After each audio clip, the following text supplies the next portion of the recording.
আসসালামু আলাইকুম ভাই ও বন্ধুরা, সবাই কেমন আছেন? আজকে একটা ভিন্ন ধরনের ভিডিও করব। সেটা হচ্ছে, এখন যারা নতুন ড্রাইভিং শিখছেন এবং 4 বছর 5 বছর পুরনো গাড়ি চালাইছেন, তারা এইসব নতুন গাড়ির যখন ইন্টারভিউ দিতে আসে তখন কিছু ফাংশন আছে, এগুলো আসলে অনেক সময় জিজ্ঞেস করে আমার কাছে যে ভাই এটা কীরকম, এইরকম গাড়ি কীভাবে এসিগুলা চালায় বা কিংবা কীরকম কী ইন্টারভিউ দিতে গেলে অনেক সময় কনফিউজ হয়ে যায়। সেটার জন্য আজকে আমি এই ভিডিওটা করা, যে অনেকে আমার কাছে জিজ্ঞেস করে এই জন্য আর কি। যেমন এই যে এটা এসিটা এখন চালানো আছে, এসিটা চলতেছে। যদি এটা এখন অটো হব, মানে এটা এসিটা হব, শুধু বাতাস আসতেছে, এটা এসি চলতেছে। এখন যদি আমার ঠান্ডা কম বেশ লাগে তাহলে আমি ম্যানুয়ালে চালাইতে যাই, তখন আমি এই যে এটাতে চাপ দিব। এটাতে চাপ দিলে দেখেন ওই যে অটোটা বন্ধ হয়ে গেছে,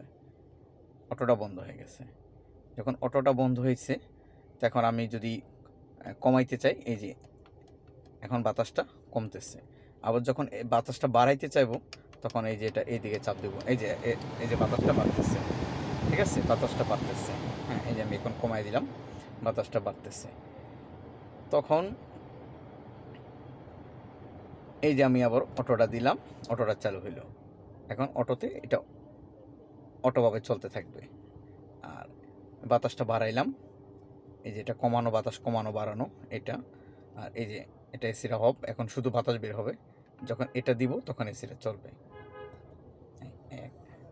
দ্বিতীয়ত হচ্ছে, যদি আমি শীতের সিজন হয়, যদি আমার গরম দরকার পড়ে, তখন আমি এই যে এটা চাপ দেব, তখন এই যে গরম হাওয়া বাইর হবে। হ্যাঁ, এটাতে গরম বের হবে। এটা হলো গরমের জন্য, আমাদের দেশে না, এটা ইউরোপের জন্য গরম বাতাস। যেমন এটা অল জায়গায় বাতাস। আর যদি বেশি লোকজন থাকে গাড়িতে, যে পিছনে 4 জন বা 3 জন, সামনে 2 জন, 5 জন, তখন অক্সিজেনের প্রয়োজন হয়। তখন অক্সিজেনটাই হয়, তখন আমি যেমন এটা চাপ দিব, এটা চাপ দিলে এখন বাইরের থেকে অক্সিজেন ভিতরে ঢুকবে, অক্সিজেনগুলো ভিতরে ঢুকতেছে।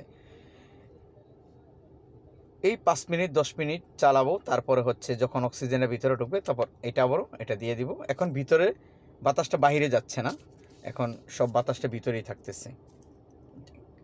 এখন আমি যদি টেম্পারেচার কমানো বাড়ানো হয়, যে আমি টেম্পারেচার বাড়াবো, মানে ঠান্ডাটা গরম এখন বেশি পড়তেছে, এখন আমি কিভাবে বাড়াবো কমাবো, সেই ক্ষেত্রে হচ্ছে এই যে এটা, যদি এটা আপনি কমান তাহলে এই যে 20-এ চলে আসলো, 18-তে চলে আসলো, তখন ঠান্ডাটা বাড়বে। যখন এটা আমি উপরের দিকে আবার দিব, তখন এই যে 21, 22, 23, 24, 25 এভাবে দিতে থাকবো। তখন হবে কি, যে আমি ফুল বাড়াইলাম, তখন হলো কি আমার বাতাসটা কমতে থাকবে, গরম বাতাসটা আবার বের হবে। অর্থাৎ আমি এটা সবসময় গরম বাতাস বের হবে তখন। এত আমি এটারে এই যে 21-এ দিয়ে রাখবো, 23-এ দিয়ে রাখবো। 23-এ দিলে হলো কি, এই যে এখন আমার ঠান্ডা বাতাসটা আস্তে আস্তে ঠান্ডা বাতাসটা বের হলো। এটা হলো এসির ফাংশনটা দেখাইলাম আমি। তারপরে এখন আমি দেখব বাইরের টেম্পারেচার কীরকম আছে। এই যে বাইরের টেম্পারেচার এখন 30 আছে, বাইরের টেম্পারেচার 30 আছে, আর আমি দিয়ে রাখছি হচ্ছে 23। আর আমার গাড়িটা একটু ঠান্ডা হচ্ছে, একটু এক। দ্বিতীয়ত হচ্ছে আরেকটা জিনিস, সেটা হলো এই যে এখানেও সুইচ আছে। এই যে এটা অফ করলাম, এখন এই যে এখানে অফ হয়ে গেছে। যখন আবার এইটাতে আবার অটোতে দিলাম, তখন দেখেন আবার এটা চালু হয়ে গেছে, এটা আবার অটোমেটিক চালু হয়ে গেছে। এটার ভিডিওটা এরকম শর্টকাটে দেখাইলাম। তারপরে হচ্ছে যেমন এটা হচ্ছে তেলের কাটা, তেল কতটুকু আসছে, তারপরে আমি কতটুকু মাইলেজে চলতেছে, রেঞ্জের কাটা, তারপরে হচ্ছে আপনার এই যে কাটা, যে রেঞ্জ, আর এই যে স্পিড লিমিটেড, এইগুলো আর কি। আর এটা হচ্ছে কমানো বাড়ানো, মানে সাউন্ড কমানো বাড়ানো এটা। বন্ধুরা, এই অবস্থা, অনেকে জিজ্ঞেস করে তার জন্য আর কি অবস্থা। তারপর আপনার পায়ে নিতে চাইলে পায়ে নিতে পারবেন, নিচে উপরে এই যে এটা আছে, আপনি যদি চান পায়ে নিতে পারবেন, যদি উপরে নিতে চান উপরে নিতে পারবেন।